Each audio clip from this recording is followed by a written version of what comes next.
বসিয়া আছেন পীর নিজ খানকাতে, মুরিদান আসে সেটা সাক্ষাৎ করিতে। যেই আসে সেই বসে পদ চুমা দেয়, অন্ধের মতো চলে ভক্তেরা সবাই। তাকলিদ এত বড় খারাপ জিনিস, তাকলিদ এত বড় খারাপ জিনিস, তাকলিদ এত বড় খারাপ জিনিস, যা স্বয়ং মুহাম্মদ সাল্লাল্লাহু আলাইহি ওয়াসাল্লামের তাকলিদ করা থেকেও আল্লাহর নবী নিষেধ করেছেন। বিনা দলিলে কারোর তাকলিদ, কারোর কথা তোমরা মেনে নিও না। হে ইমানদার সম্প্রদায়, তোমরা ইতাআত করো, আনুগত্য করো, ইত্তেবা করো আল্লাহর এবং তদীয় রাসূলের। তোমাদের ভিতর থেকে যদি কেউ মুহাম্মদ সাল্লাল্লাহু আলাইহি সাল্লামের পূজারী হও, সে জেনে রাখো মুহাম্মদ সাল্লাল্লাহু আলাইহি সাল্লাম মৃত্যুবরণ করেছেন। পক্ষান্তরে যদি কেউ আল্লাহর পূজারী হও, তিনি জেনে রাখুন আল্লাহ চিরঞ্জীব, হাইয়ুন লা ইয়ামুত, তিনি কোনোদিন মৃত্যুবরণ করবেন না। আনসার সাহাবীরা বলছেন খেলাফতে আমরা বসবো, মুহাজির সাহাবীরা বলছেন খেলাফতে আমাদের বসতে দিতে হবে। আহলে হাদিস আন্দোলন বাংলাদেশ, আসুন পবিত্র কুরআন ও সহিহ হাদিসের আলোকে জীবন গড়ি। আসসালামু আলাইকুম ওয়া রাহমাতুল্লাহি ওয়া বারাকাতুহু। ইন্নাল হামদালিল্লাহ ওয়াসসালাতু ওয়াসসালামু আলা মান লা নাবিয়্যা বা'দা। আম্মা বা'দু ফাআউযু বিল্লাহি মিনাশ শাইতানির রাজীম। বিসমিল্লাহির রাহমানির রাহিম। اتبعوا ما أنزل إليكم من ربكم ولا تتبعوا من دونه أولياء قليلا ما تذكرون.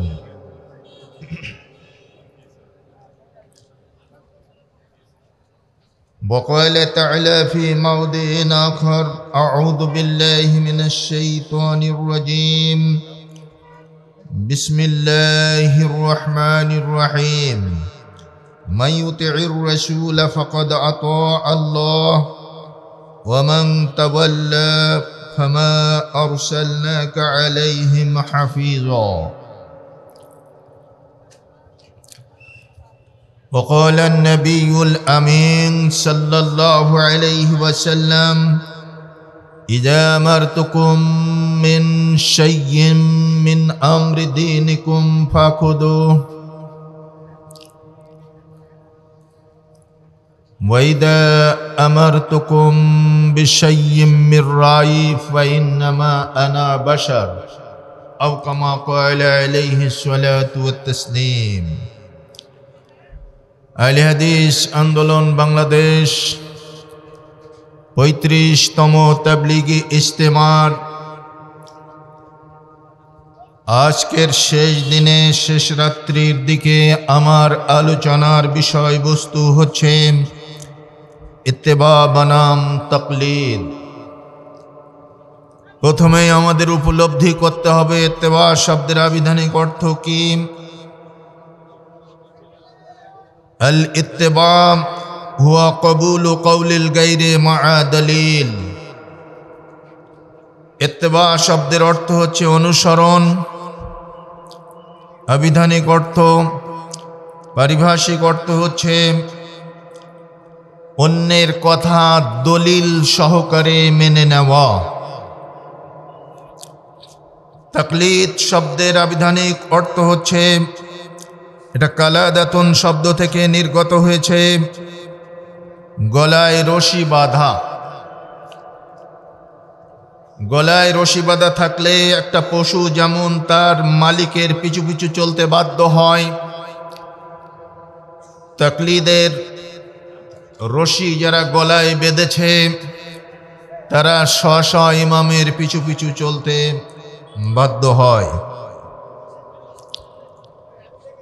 তাই ইত্তেবা সুন্নাহ বা ইত্তেবা অনুমোদিত, আর তাকলিদ অন্ধ অনুসরণ, পদাঙ্ক অন্ধ অনুসরণ, এটা কখনো গ্রহণযোগ্য নয়।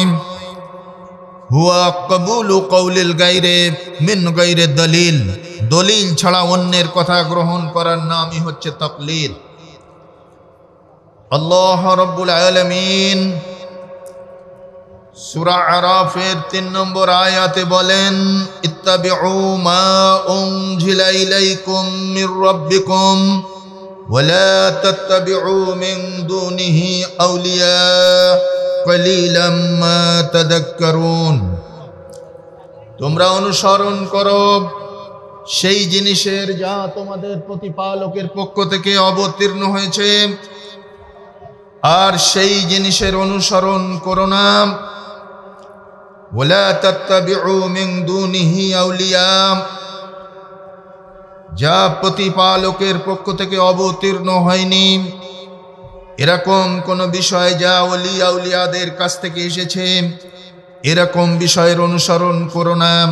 কালিলাম মা তাযাক্কারুন, বস্তুত অল্প সংখ্যক লোকই উপদেশ গ্রহণ করে থাকে। সম্মানিত সুধী মণ্ডলী, এই আয়াতের অর্থের দিক বিচার বিশ্লেষণ করলে দেখা যায় আল্লাহর ওহী একমাত্র ইত্তেবার বিষয় যা আল্লাহ নাজিল করেছেন মুহাম্মদ সাল্লাল্লাহু আলাইহি ওয়াসাল্লামের মাধ্যমে।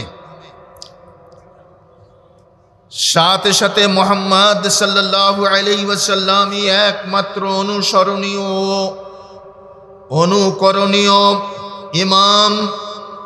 তিনি ছাড়া আর কাউকে ইমাম হিসাবে অনুসরণ করা অনুকরণ করা বৈধ নয় ততক্ষণ যতক্ষণ তার কথার পিছনে কোরআন এবং সুন্নাহর দলিল না পাওয়া যাবে।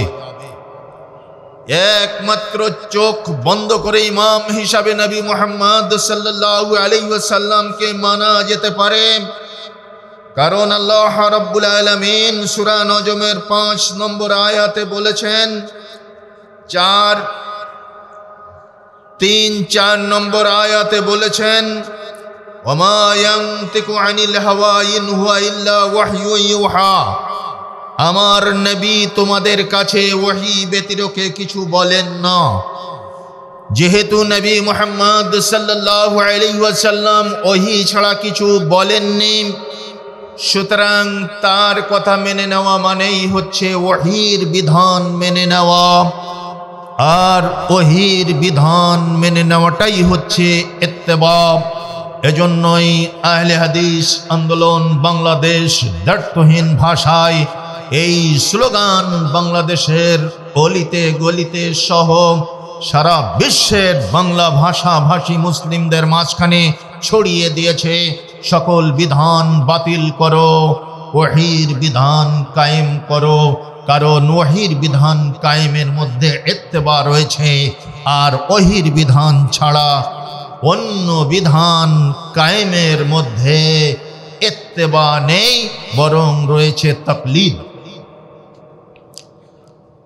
তাকলিদ আসলেই গ্রহণযোগ্য নয়, কারণ রাসূল সাল্লাল্লাহু আলাইহি ওয়াসাল্লামের যুগে, সাহাবায়ে কেরামের যুগে, এমনকি আল্লাহ পাকের বিধানে এই তাকলিদের কোনো উল্লেখ নাই।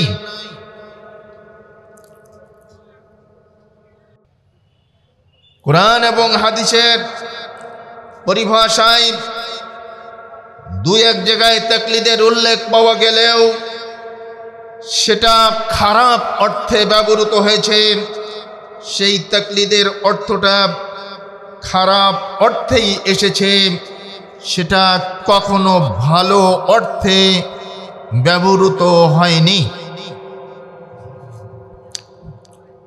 সম্মানিত সুধী মণ্ডলী, এজন্য ইসলামী শরিয়াতে তাকলিদে শখসি বা ব্যক্তি পূজাকে হারাম করা হয়েছে, কারণ কুরআন এবং হাদিস মন্থন করলে ইত্তেবায়ের হুকুম পাওয়া যায়, তাকলিদের হুকুম পাওয়া যায় না। আর এই তাকলিদ অর্থটা খারাপ অর্থেই ব্যবহৃত হয়েছে। সর্বপ্রথম এই শব্দটি আমরা লক্ষ্য করতে পারি হযরতে আব্দুল্লাহ বিন মাসউদ রাদিয়াল্লাহু তাআলা আনহুর মুখ নিঃসৃত একটি বাক্যে عن عبد الله بن مسعود رضي الله عنه قال ألا لا يقلدن رجلا دينه فإن آمن وإن كفر مجمع الجوائد হাদিস নম্বর 850।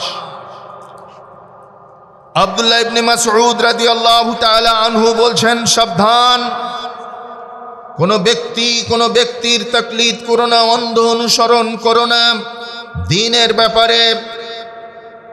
তাহলে লোকটা যদি ঈমানদার হয় তুমি ঈমানদার হতে পারো, আর যদি সে কাফের হয় তুমিও কাফের হয়ে যাবে।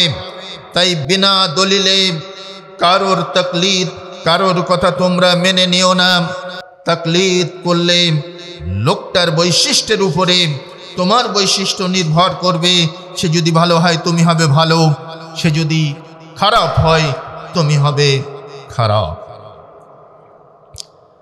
ইবনে মাসউদ রাদিয়াল্লাহু তাআলা আনহুর মুখে এই আদেশ সূচক বাক্যে আমরা তাকলিদ শব্দটির উল্লেখ লক্ষ্য করতে পেরেছি। এর আগে অন্য কোন সাহাবীর মুখে এই তাকলিদ শব্দটা আসেনি। সম্মানিত সুধী, ইসলামের প্রথম যুগে তাকলিদের কোনো অস্তিত্ব ছিল না, বরং তা সৃষ্টি হয়েছে রাসূলুল্লাহ সাল্লাল্লাহু আলাইহি ওয়াসাল্লামের মৃত্যুর 300 বছর পরে। রাসূল সাল্লাল্লাহু আলাইহি ওয়াসাল্লামের যুগে ওহীর সূচনা থেকে ওহীর শেষ পর্যন্ত এই সময়ে যে বিষয়টি বারবার আলোচিত হয়েছে, যে বিষয়টি বারবার উল্লেখিত হয়েছে, সে বিষয়টি হচ্ছে ইত্তেবা। আল্লাহ সুবহানাহু তাআলা বহু জায়গায় বহু ভঙ্গিতে ইত্তেবার কথা বলেছেন। আর এই ইত্তেবার বেলায় আল্লাহর কুরআনের ইত্তেবা, আল্লাহর নাজিলকৃত বিধানের ইত্তেবা এবং রাসূল সাল্লাল্লাহু আলাইহি ওয়াসাল্লামের ইত্তেবা দুটোকে ইনক্লুড করা হয়েছে।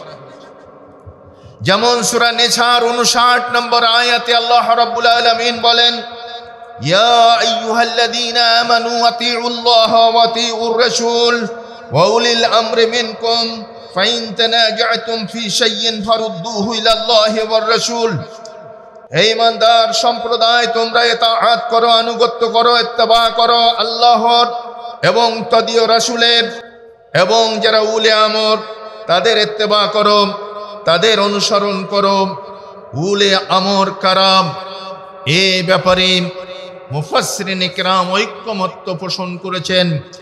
রাষ্ট্রীয় ক্ষমতার অধিকারী খলিফা তারা উলে আমর, এবং যোগ্য মুজতাহিদ বা মুহাক্কিক আলেম তিনিও উলে আমর। এই সূরা নিসার 59 নম্বর আয়াতের ভিত্তিতেই সব ধরনের মাযহাবী তাকলিদ বা মাযহাবের ইমামের অনুসরণটা টিকিয়ে রাখা হয়েছে। অথচ এই আয়াতের শেষ অংশে আল্লাহ রাব্বুল আলামিন যে কথা বললেন, ফাইন তানাজাতুম ফি শাইইন ফারুদ্দুহু ইলাল্লাহি ওয়ার রাসূল, উলে আমরকে অনুসরণ করতে গিয়ে যদি মতানৈক্যের সৃষ্টি হয় তাহলে সেই মতভেদ ক্লিষ্ট বিষয়টিকে তোমরা আল্লাহ ও তদীয় রাসূলের দিকে ফিরিয়ে দাও। আল্লাহ এবং তদীয় রাসূলের দিকে মতভেদ ক্লিষ্ট বিষয়টিকে ফিরানোর কাইফিয়াত কেমন, সেটা যদি আমরা সাহাবায়ে কেরাম রিদওয়ানুল্লাহি আলাইহিম আজমাইনের জীবনে লক্ষ্য করি তাহলে সেখান থেকেই পেয়ে যাব। নবী করিম সাল্লাল্লাহু আলাইহি ওয়াসাল্লাম ইন্তেকাল করেছেন। ওমর ফারুক রাদিয়াল্লাহু তাআলা আনহু নবীর হুজরার সামনে তলোয়ারটা ঘোরাচ্ছেন আর বলছেন, যে ব্যক্তি বলবে আমার নবী মারা গেছেন আমি তার মস্তক দ্বিখণ্ডিত করে দেব। আমার নবী মরতে পারেন না। আবু বকর সিদ্দিক রাদিয়াল্লাহু আনহু রাসূলের হুজরা থেকে বেরিয়ে এসে ওমর ফারুকের সামনে কিছু পাথর খণ্ড একত্রিত করে একটু উঁচু জায়গা বানালেন মেম্বারের মতো। এরকম একটু উঁচু জায়গায় দাঁড়িয়ে তিনি ভাষণ দিলেন। প্রথমে আল্লাহ পাকের হামদ এবং রাসূল সাল্লাল্লাহু আলাইহি ওয়াসাল্লামের উপরে দরুদ পেশ করলেন। অতঃপর বললেন, মান কানা মিনকুম ইয়াবুদু মুহাম্মাদান ফাইন্না মুহাম্মাদান কাদ মাত ওয়া মান কানা মিনকুম ইয়াবুদুল্লাহা ফাইন্নাল্লাহা হাইয়্যুল লা ইয়ামুত। তোমাদের ভিতর থেকে যদি কেউ মুহাম্মদ সাল্লাল্লাহু আলাইহি সাল্লামের পূজারী হও, সে জেনে রাখো মুহাম্মদ সাল্লাল্লাহু আলাইহি সাল্লাম মৃত্যুবরণ করেছেন। পক্ষান্তরে যদি কেউ আল্লাহর পূজারী হও, তিনি জেনে রাখুন আল্লাহ চিরঞ্জীব, হাইয়ুন লা ইয়ামুত, তিনি কোনোদিন মৃত্যুবরণ করবেন না। এ কথা বলেই আবু বকর সিদ্দিক রাদিয়াল্লাহু তাআলা আনহু সূরা আলে ইমরানের 144 নম্বর আয়াত পেশ করলেন দলিল হিসাবে, আমা মুহাম্মাদুন ইল্লা রাসূল, মুহাম্মদ সাল্লাল্লাহু আলাইহি ওয়াসাল্লাম একজন রাসূল বই কিছুই নন। কদ খালাত মিন ক্বাবলিহির রাসূল, তার আগে বহু রাসূল পৃথিবীর মাটি থেকে চলে গেছেন। আফা ইম্মাতা আও কুতিলান কালাবতুম আলা আকাবিকুম, তিনি যদি মৃত্যুবরণ করেন কিংবা জিহাদের ময়দানে শাহাদাত বরণ করেন, তাহলে কি তোমরা আবার পিছনের কুফরের দিকে ফিরে যাবে? ওমরে ফারুক রাদিয়াল্লাহু তাআলা আনহু বললেন, এই আয়াত যেন এক্ষুনি নাজিল হয়েছে। আর ওমরে আবু বকর রাদিয়াল্লাহু তাআলা আনহুর মুখে এই আয়াত শুনে ওমর ফারুক রাদিয়াল্লাহু তাআলা আনহু বললেন, এই আয়াত যেন এক্ষুনি নাজিল হয়েছে।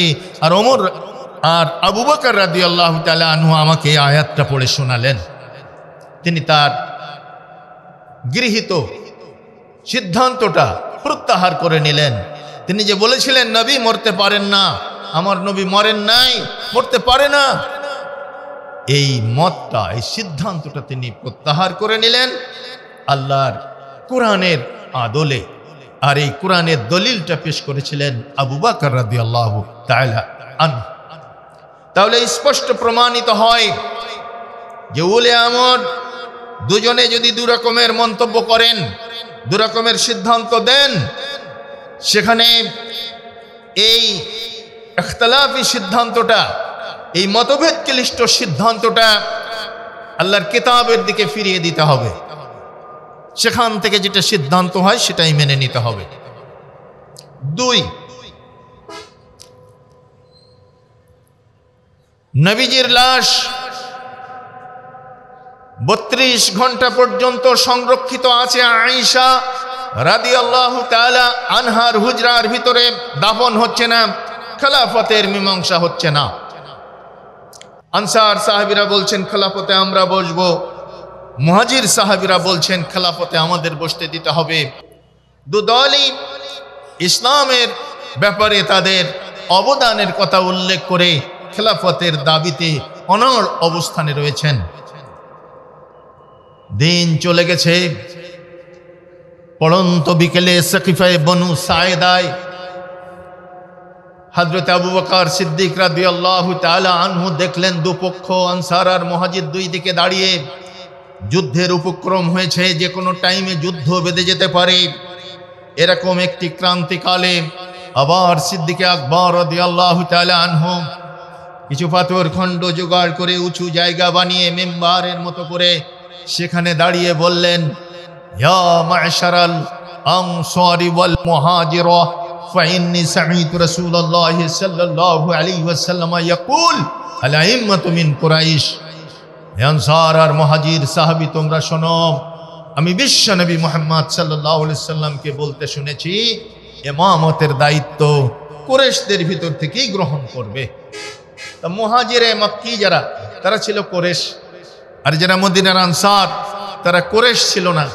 সুতরাং মদিনার আনসাররা বললেন, হে সিদ্দিকে আকবর, এটা যেহেতু নবীর হাদিস আমাদের জানা ছিল না, আপনি বলেছেন আমরা শুনলাম, সুতরাং আমরা আমাদের দাবি প্রত্যাহার করে নিলাম, আপনারা কুরাইশদের ভিতর থেকেই নেতৃত্ব নির্বাচন করে দিন। তাহলে বোঝা গেল উলে আমর যখন দুই দল দুই রকমের সিদ্ধান্ত গ্রহণ করবে, তখন সেখানে কোরআন এবং হাদিসের আদলে ফয়সালা করতে হবে, যেটা সাহাবায়ে কেরাম রিদওয়ানুল্লাহি আলাইহিম আজমাইন করেছেন। তাকলিদ এত বড় খারাপ জিনিস, তাকলিদ এত বড় খারাপ জিনিস, তাকলিদ এত বড় খারাপ জিনিস, যা স্বয়ং মুহাম্মদ সাল্লাল্লাহু আলাইহি ওয়াসাল্লামের তাকলিদ করা থেকেও আল্লাহর নবী নিষেধ করেছেন। قدم النبي صلى الله عليه وسلم المدينة وهم يعبرون النخلة।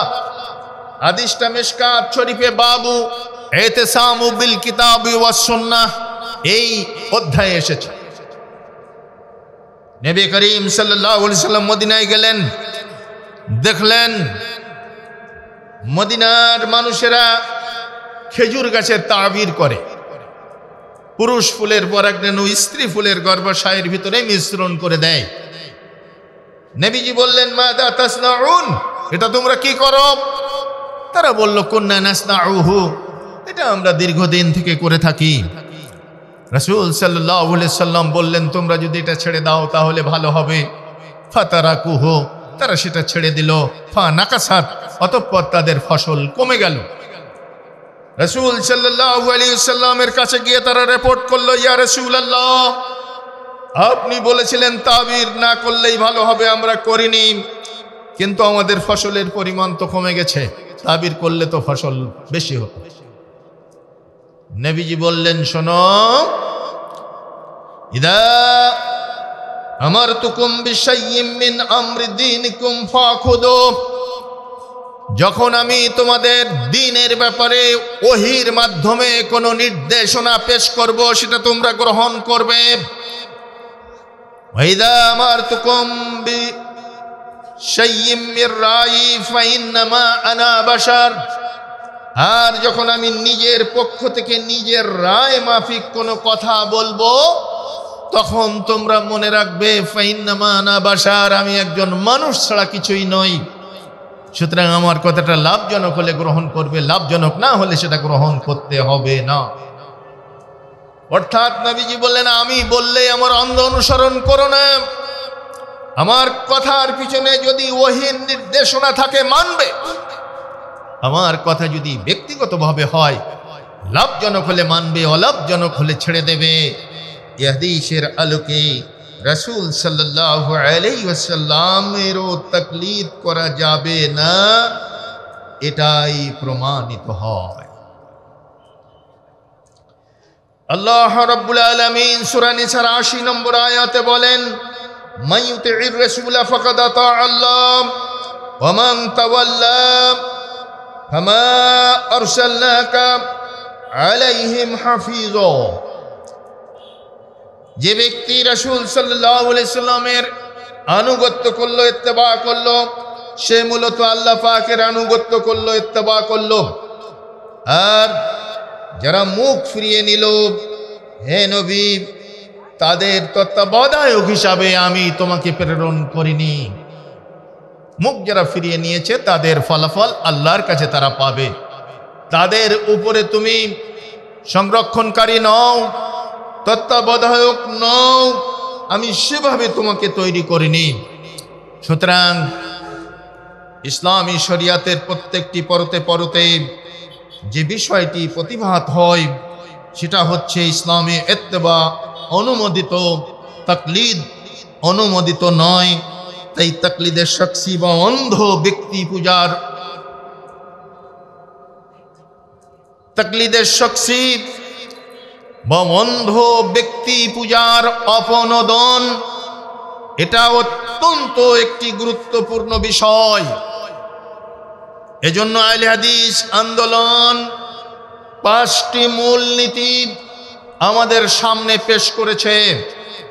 নাম্বার 1, কিতাব ও সুন্নাতের সার্বভৌম অধিকার প্রতিষ্ঠা। নাম্বার 2, তাকলিদে শখসি বা অন্ধ ব্যক্তি পূজার অপনোদন। নাম্বার 3, ইজতিহাদ বা শরিয়াত গবেষণার দুয়ার উন্মুক্তকরণ। নাম্বার 4, সকল সমস্যা ইসলামকেই একমাত্র সমাধান হিসাবে পরিগ্রহণ। নাম্বার 5, মুসলিম সংহতি দৃঢ়করণ। তাহলে এই 5টা মূলনীতির 2 নম্বরটা আমাদের আলোচনার সাথে সংশ্লিষ্ট হয়ে যায়। সেটা হচ্ছে তাকলিদের শাখসি বা অন্ধ ব্যক্তি পূজার অপনোদন। অন্ধ ব্যক্তি পূজা মানুষকে একেবারেই নির্বোধ করে তোলে। একটা ছোট্ট কবিতার মাধ্যমে আমি আপনাদের সামনে উপস্থাপন করলে আপনারা বুঝতে পারবেন। বসিয়া আছেন পীর নিজ খানকাতে, মুরিদান আসে সেথা সাক্ষাৎ করিতে। যেই আসে সেই বসে পদ চুমা দেয়, অন্ধের মতো চলে ভক্তেরা সবাই।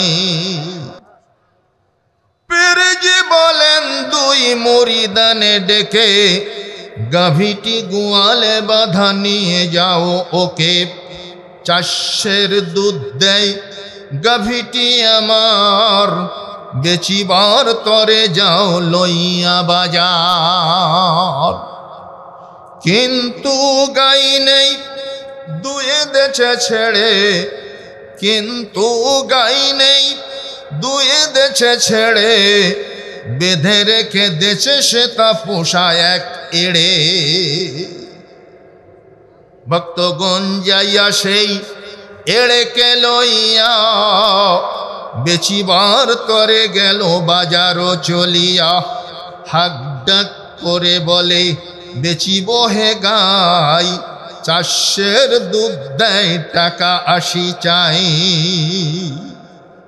ক্রেতাগণ বলে ভাই এ কেমন গাই, গাই গরুর আলামত কিছু নাহি পাই।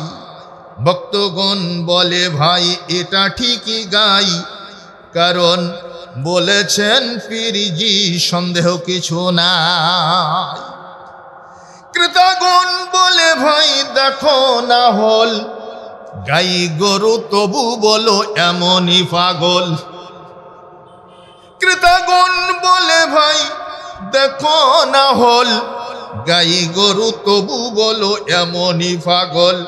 ভক্তগণ বলে ভাই থাকুক না হল, পীর কবু বলে না কো ঝুট মুট বল। দুনিয়াতে আছে ভাই যত মুকাল্লিদ, যতই বুঝান তারে নাহি ছাড়ে গীত। যতই বুঝাবেন গীত ছাড়বে না।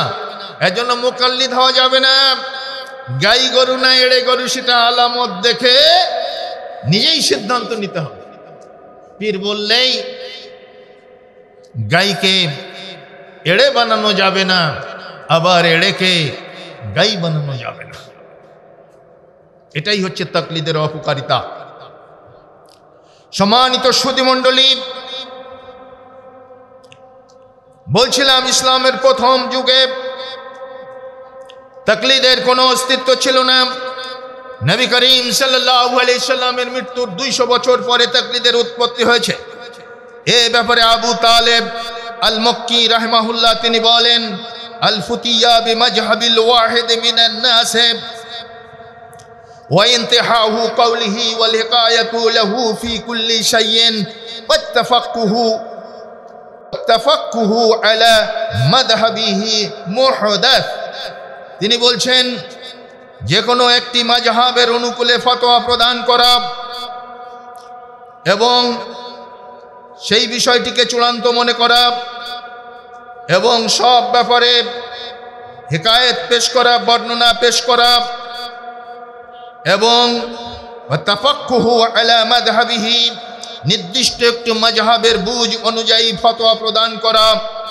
মুহদাসুন, এটা হচ্ছে মুহদাস, নব আবিষ্কৃত কাজ, অর্থাৎ বিদআত।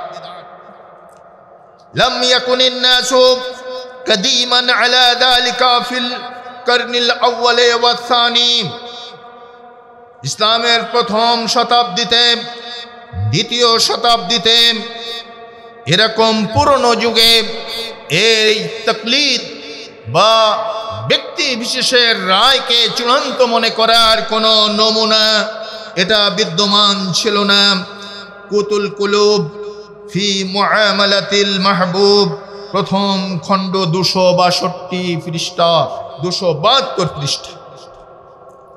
এখন আসুন ইত্তেবা এবং তাকলিদের মধ্যে পার্থক্য কি? তাকলিদ হলো নবী ব্যতীত অন্য কারো শারঈ বক্তব্য বিনা দলিলে মেনে নেওয়া, পক্ষান্তরে সহি দলিল অনুযায়ী নবীর অনুসরণ করাকে বলা হয় ইত্তেবা। আবার শুনি, তাকলিদ হলো নবী ব্যতীত অন্য কারো শারঈ বক্তব্য বিনা দলিলে মেনে নেওয়া। রাসূলের কথা মেনে নেওয়া যাবে, যেহেতু রাসূল আল্লাহর ওহী ছাড়া কিছু বলেন না, কিন্তু নবী ছাড়া অন্যের কথা বিনা দলিলে মেনে নেওয়াটাই হচ্ছে তাকলিদ। পক্ষান্তরে ইত্তেবা বলা হয় কাকে? সহি দলিল অনুযায়ী নবীর অনুসরণ করাকে বলা হয় ইত্তেবা। অর্থাৎ একটি হলো দলিল ব্যতীত অন্য কারো রায়ের অনুসরণ, আর অন্যটি হলো দলিল বা কুরআন সুন্নাহর অনুসরণ। মূলত তাকলিদ হলো রায়ের অনুসরণ, আর ইত্তেবা হচ্ছে রিওয়ায়েতের অনুসরণ। যেমন বিশ্ববরেণ্য ইমাম শাওকানি রাহমাহুল্লাহ বলেন, আত-তাকলিদু ইন্নামা হুয়া কবুলুর রায় ওয়াল ইত্তিবাউ ইন্নামা হুয়া কবুলুল রিওয়ায়াত। ফাল ইত্তিবাউ ফিদ-দীন মাসুগুন ওয়াত তাকলিদু মামনুউন। তাকলিদ হচ্ছে অন্যের রায় মেনে নেওয়া বিনা দলিলে, আর ইত্তেবা হচ্ছে তাকলিদ হচ্ছে রায়ের অনুসরণ, আর ইত্তেবা হচ্ছে রিওয়ায়াতের অনুসরণ। ইমাম শাওকানি বলছেন, জিস্ট কথা হলো কবুলুর রায়, তাকলিদ হচ্ছে রায়কে মেনে নেওয়া, আর ইত্তেবা হচ্ছে রিওয়ায়াতকে মেনে নেওয়া। রিওয়ায়াতের পিছনে দলিল আছে, রায়ের পিছনে কোনো দলিল নেই। সুতরাং ফাল ইত্তিবাউ ফিদ-দীন মাসুগ, আর এই কারণেই শরীয়তের মধ্যে ইত্তেবা হচ্ছে অনুমোদিত, আর তাকলিদু মামনু, আর তাকলিদ হচ্ছে নিষিদ্ধ। মুহাম্মদ আসাদুল্লাহ আল গালিব তার লিখিত 3টি মতবাদ বই, পৃষ্ঠা 7, হাদিস ফাউন্ডেশন বাংলাদেশ, প্রকাশিত 2010। সম্মানিত সুধীমণ্ডলী, তাকলিদ নিষেধ মর্মে 4 ইমামের বহু উক্তি রয়েছে।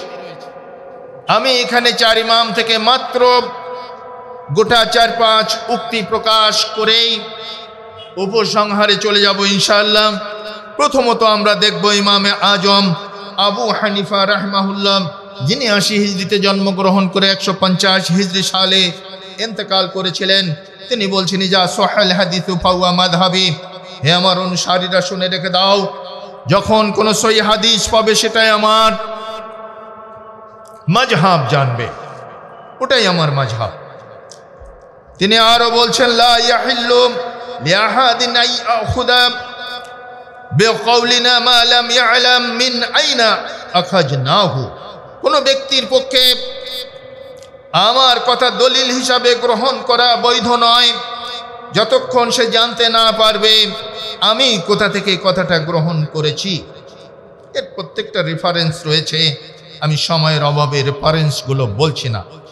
তিনি আরো বলেছেন, হারামুন আলা মান লাম ইয়ারিফ দালিলি আইয়ুফতিয়া বিকালামি। ইমাম আজম আবু হানিফা বলছেন, কারোর জন্য এটা হারাম যতক্ষণ পর্যন্ত আমার গৃহীত দলিল সম্পর্কে অবগত না হবে ততক্ষণ সেই ব্যাপারে ফতোয়া দেবে, এটা তার জন্য হারাম। তারপরে তিনি আরো বলেছেন, ইন্নানা বাশারুন নাকুলুল কাওলাল ইয়াউম ওয়া নারজিউ আনহু গাদান। শুনে রেখে দিও দুনিয়ার মানুষ, আমরা সবাই মানুষ। আমরা আজকে একটা কথা বলি, আবার কালকে সেই কথাটা থেকে প্রত্যাবর্তন করি। তিনি আরো বলেছেন, ওয়াইহাকা ইয়া ইয়াকুব লা তাকতুব কুল্লা মা তাসমাউ মিন্নি ফাইন্নী কদ আরা রা'য়াল ইয়াউম ওয়া আতরুকুহু গাদান। হে ইয়াকুব, ইমাম আবু ইউসুফ, ইমাম আবু হানিফা রাহমাহুল্লাহর শাগরেদ, তার কুনিয়াতি নাম ছিল ইয়াকুব। তিনি তার ছাত্রকে বলছেন, তোমার ধ্বংস হোক। হে ইয়াকুব, আমার কাছ থেকে কিছু লিখে রেখো না, যা শুনে থাকো আমার কাছ থেকে ওগুলো লিখো না, কারণ ফাইন্নী কদ আরা রা'য়াল ইয়াউমা, আমি আজকে যেটা ফতোয়া দেই, ওয়া আতরুকুহু গাদান, কালকে সেটা ছেড়ে দেই। আজকে যে রায়টা আমি প্রকাশ করি, কালকে সেটা ছেড়ে দেই। ওয়ার রাইয়া গাদান ওয়া আতরুকুহু বা'দা গাদিন, আর কালকে যেটা আমি রায় হিসাবে প্রকাশ করি, ওটা তার পরের দিন প্রয়োজন হলে ছেড়ে দেই, যদি কিতাব ও সুন্নাতের সাথে না মেলে। সুতরাং সাবধান হে দুনিয়ার মানুষেরা, ইযা কুলতু কাওলান ইউখালিফু কিতাবাল্লাহি ওয়া খবরার রাসূল ফাতরুকু কাওলি। যখন আমার কোনো কথা তোমরা পাবে কিতাব এবং রাসূল সাল্লাল্লাহু আলাইহি ওয়াসাল্লামের কথার বিপক্ষে যাবে আমার কথাটা, ফাতরুকু কাওলি, তখন আমার কথাটা দেওয়ালের গায়ে ছুঁড়ে মেরে ফেলে দিবে, আমার কথা ধরবে না। এই প্রখ্যাত ইমাম মালিক রাহমাহুল্লাহ, যিনি 93 হিজরিতে জন্মগ্রহণ করে 179 হিজরিতে মোট 86 বছর বয়সে ইন্তেকাল করেছিলেন, সেই ইমাম মালিক রাহমাহুল্লাহ বলছেন, ইন্নামা আনা বাশারুন আখতাউ ওয়া উসিবু। দুনিয়ার মানুষ শুনে রেখে দাও, আমি একজন মানুষ, আমি ভুল করি আবার সঠিক সিদ্ধান্ত দিই। ফানজুরু ফি রাই ফাকুল্লু মা ওয়াফাকাল কিতাবা ওয়াস সুন্নাতা ফাকুদুহু। সুতরাং আমার দেওয়া রায়, আমার দেওয়া সিদ্ধান্তগুলোর দিকে তোমরা দৃষ্টিপাত করো, সেগুলো যদি কিতাব এবং সুন্নাতের, কুরআন এবং হাদিসের মুআফিক হয়, সেগুলো তোমরা গ্রহণ করবে। ওয়া কুল্লু মা লাম ইউআফিক ফাতরুকুহু, আর যেগুলো কিতাব এবং সুন্নাতের সাথে সাংঘর্ষিক হয়ে যাবে, সেগুলো তোমরা পরিত্যাগ করবে। এভাবে তৃতীয় ইমাম শাফিঈ মুহাম্মদ বিন ইদ্রিস আশ-শাইবানি, তিনি বলছেন,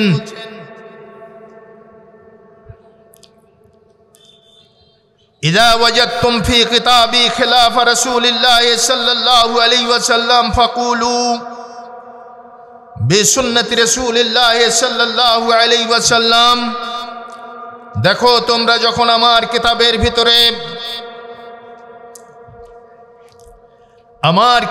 ভিতরে যখন তোমরা রাসূল সাল্লাল্লাহু আলাইহি ওয়াসাল্লামের কোন বিধান মাফিক বক্তব্য পাবে, ফাকুলু বিসুন্নতি রাসূলিল্লাহি সাল্লাল্লাহু আলাইহি ওয়াসাল্লাম, তখন সেই বক্তব্যটা তোমরা রাসূল সাল্লাল্লাহু আলাইহি ওয়াসাল্লামের সুন্নাহ মাফিক বলতে থাকবে বা প্রচার করবে। ওয়াদাউ মা কুলতুম وفي رواية فاتبعوها ولا تلتفتوا إلى قول أحد।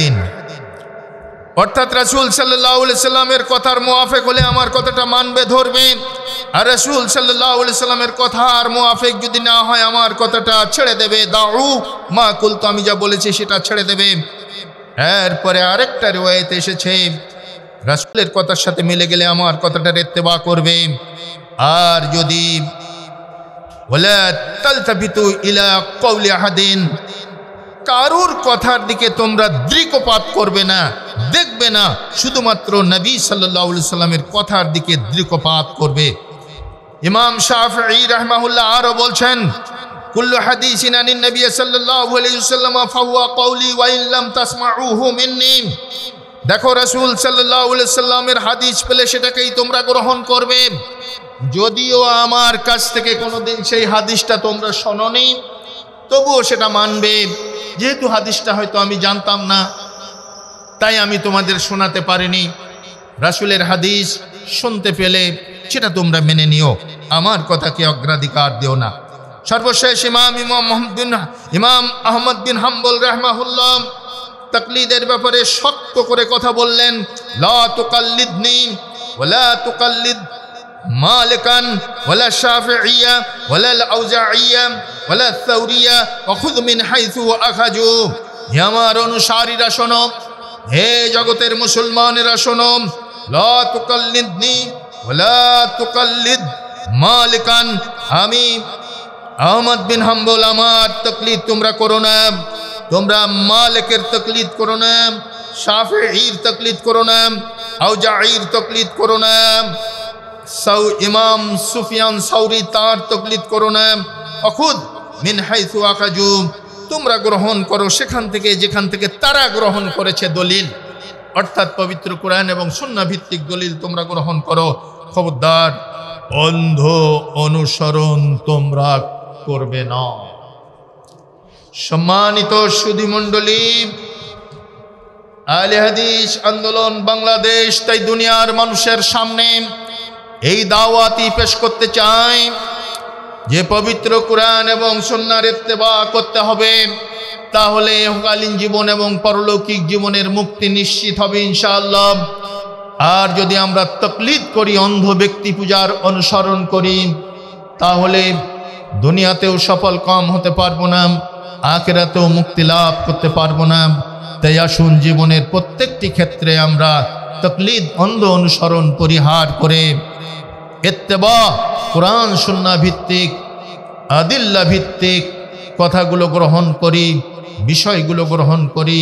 আল্লাহ রাব্বুল আলামিন আমাদের সেই তৌফিক দান করুন, সবাই বলি আমিন। أقول قولي هذا أستغفر الله لي ولكم ولسائر المسلمين.